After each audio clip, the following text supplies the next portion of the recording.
This is video lesson number 7, part 4 of our nomenclature series. And finally, we're getting around to naming the other type of compound, which is molecular compounds. So the first 3 nomenclature lessons were all about naming types of ionic compounds, where we had a metal and a nonmetal or multiple nonmetals. In those types, we were always giving the name of the metal first, and then the name of the nonmetal second with the ending "ide," or for polyatomic ions, we weren't changing the ending. For metals that were multivalent, we had to include the Roman numeral to show what charge they had. But for molecular compounds, things are much simpler. So here, the definition of a molecular compound is that you have metal or nonmetals and other nonmetals. So we're looking at only that right side of the periodic table. There's no metals involved.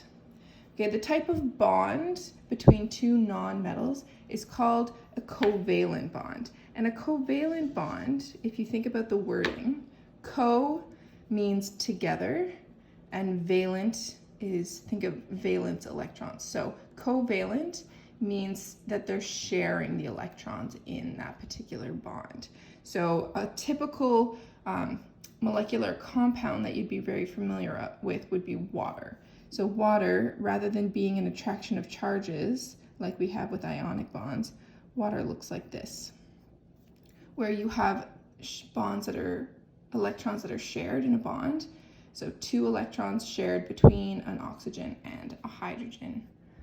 So that's where you get covalent, shared in the valence shells between 2 atoms. Now, molecular compounds are not ratios. So ionic compounds, we had ratios and we always reduced to the lowest number. But with molecular compounds, it's an exact number. So here we have H2O is water. And we write it like that, not because of any crisscrossing or any charges, but because there's exactly 2 hydrogens for every 1 oxygen. But you can also have something like hydrogen peroxide, which you might also have at home in your medicine cabinet, which is H2O2.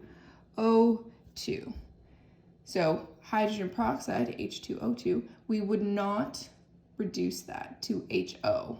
We need to leave those numbers there exactly, because that's an exact molecule. It's not a ratio. It's a specific number of atoms.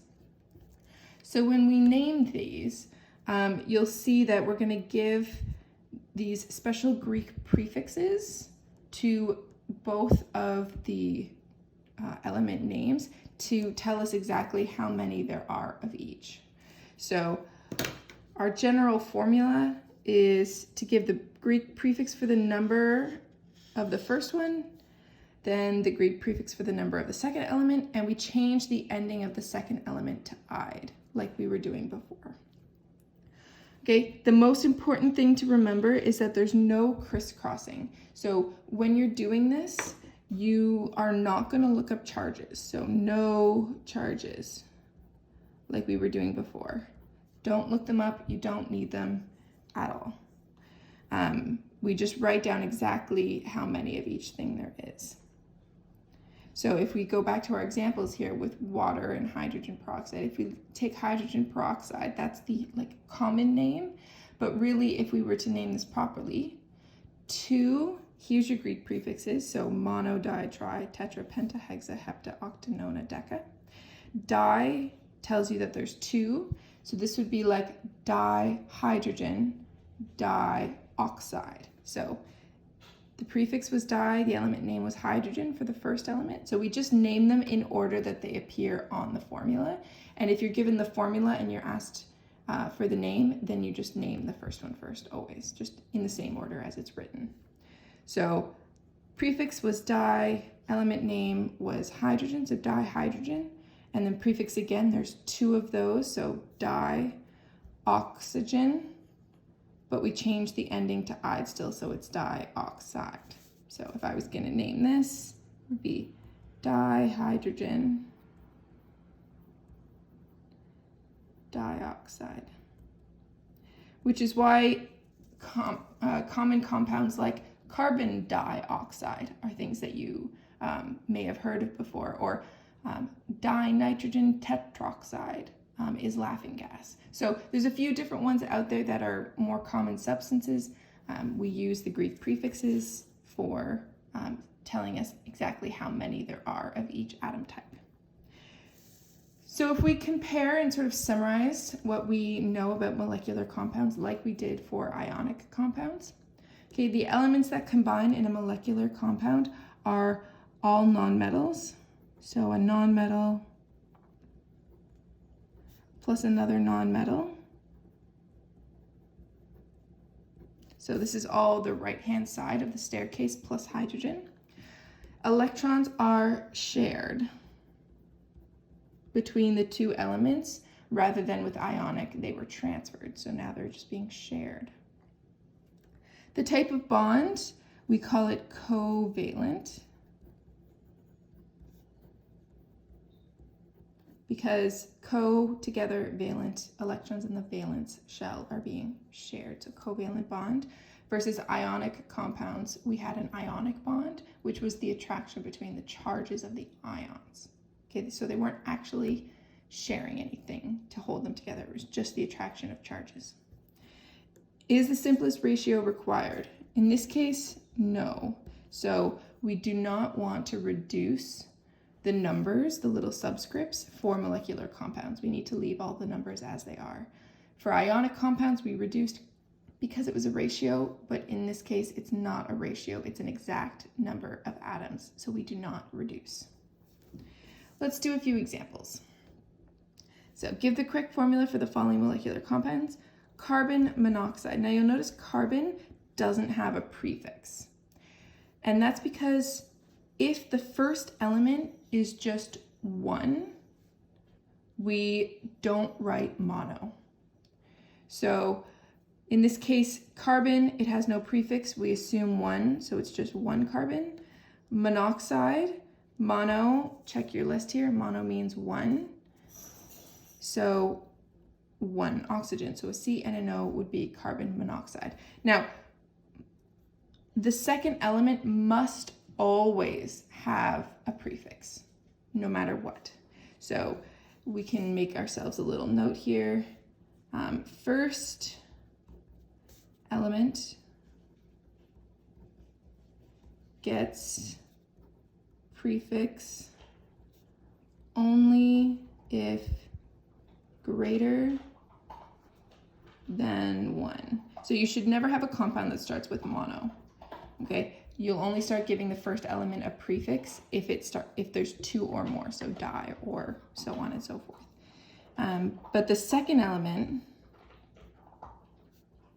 always gets 1 no matter what. So even if it's just 1, it gets a mono.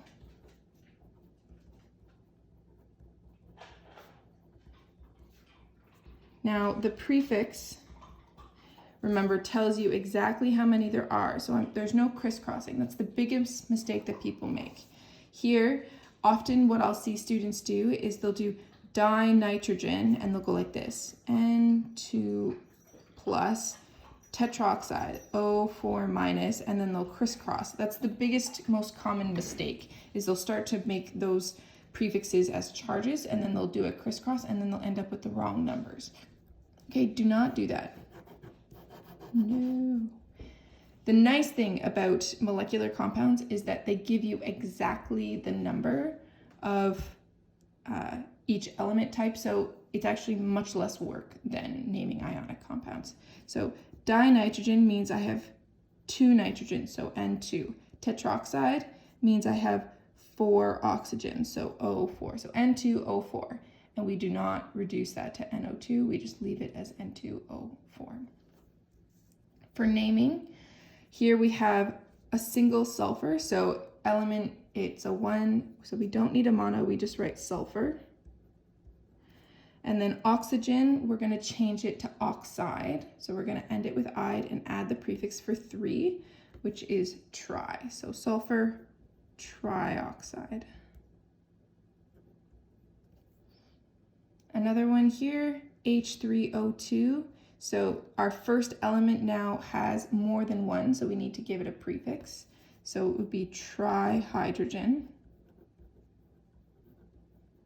and then 2 is dioxide. So now what you'll do is practice naming molecular compounds when they're separated from anything else. So this is just a big list of molecular compounds. So you can practice drawing the formulas and writing the names. But on the next 2 pages, things are going to start to get mixed up together, and that's when things get a little bit trickier. Is you'll have a list of compounds, okay, but they're all mixed together. So N2O4, that's a molecular, but the next one down, aluminum phosphide, ALP, that one's ionic. So you're going to be mixing up your naming rules. The first and most important thing to do when you're trying to name something is determine if it's ionic or molecular.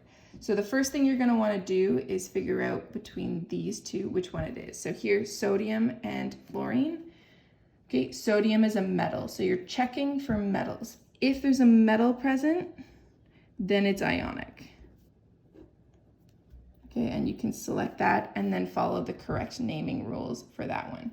Okay, but when you go down to say this one and you see, okay, sodium and oxygen, okay, those are both non-metals. Okay, so here there's no metal present at all, which means that it's a molecular compound, and you follow the molecular compound rules for naming.